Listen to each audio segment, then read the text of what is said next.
In the heart of a village called Harmonia, where houses of all shapes lived side by side, there was a garden unlike any other.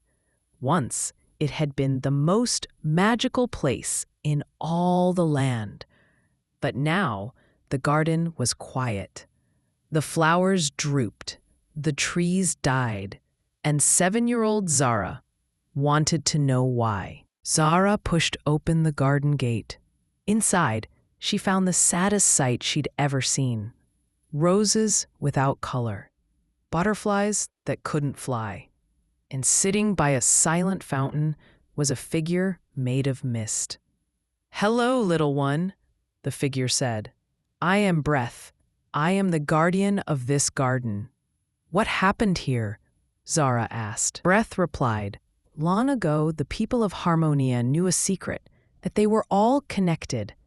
They shared stories, songs, and celebrations, and the garden bloomed with their love.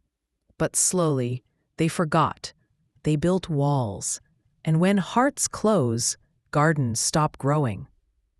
Zara looked at her little watering can. "Can I fix it?" Breath replied, "To heal the garden, you must journey to the lands of Harmonia. Meet the people there, learn what makes each of them special, and bring back a seed from every place you visit." Zara nodded. Zara's first stop was the village of bells, where a boy named Benedict was ringing the tallest bell she'd ever seen. "Why do you ring the bell?" Zara asked. Benedict grinned. "To remind people that joy is meant to be shared." He gave Zara a seed shaped like a tiny golden bell. "Plant this," he said. "It grows into flowers that chime in the wind." Next, Zara wandered into the workshop of lights, where a woman named Miriam crafted candles that never went out. "What are the candles for?" Zara asked. Miriam replied, "To remind us that even in the darkest night, a single light can guide the way home." She gave Zara a seed that glowed from within.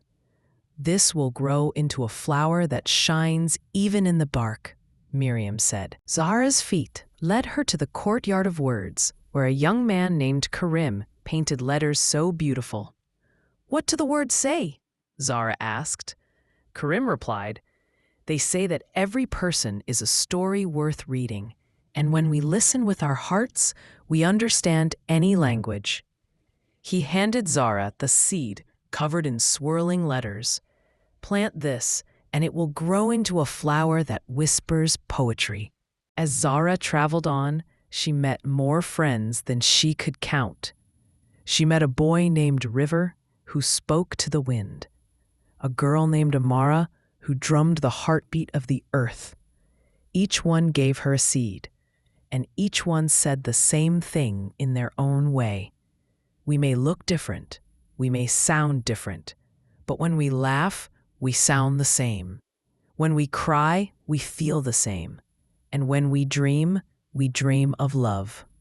Zara returned to the garden, her satchel bursting with seeds of every color and shape. "You have found what we were looking for," Breath said excitedly.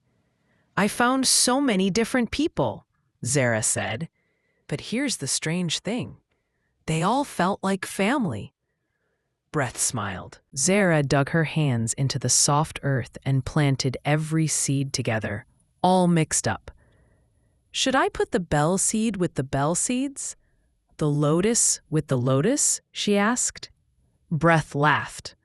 "Dear child, flowers don't care what name they're called. They only know how to grow toward the same sun and drink from the same rain. Plant them together."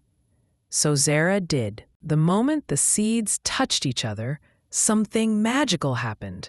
The garden exploded with color.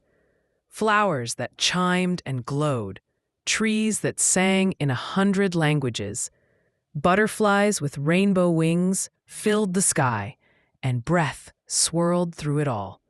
"This is what happens when differences come together," Breath cheered. "They don't cancel each other out. They make each other more beautiful." Word spread quickly through Harmonia. People came from every corner of the village, from behind their walls, to see the garden. That night, the villagers gathered in the garden for the first time in years.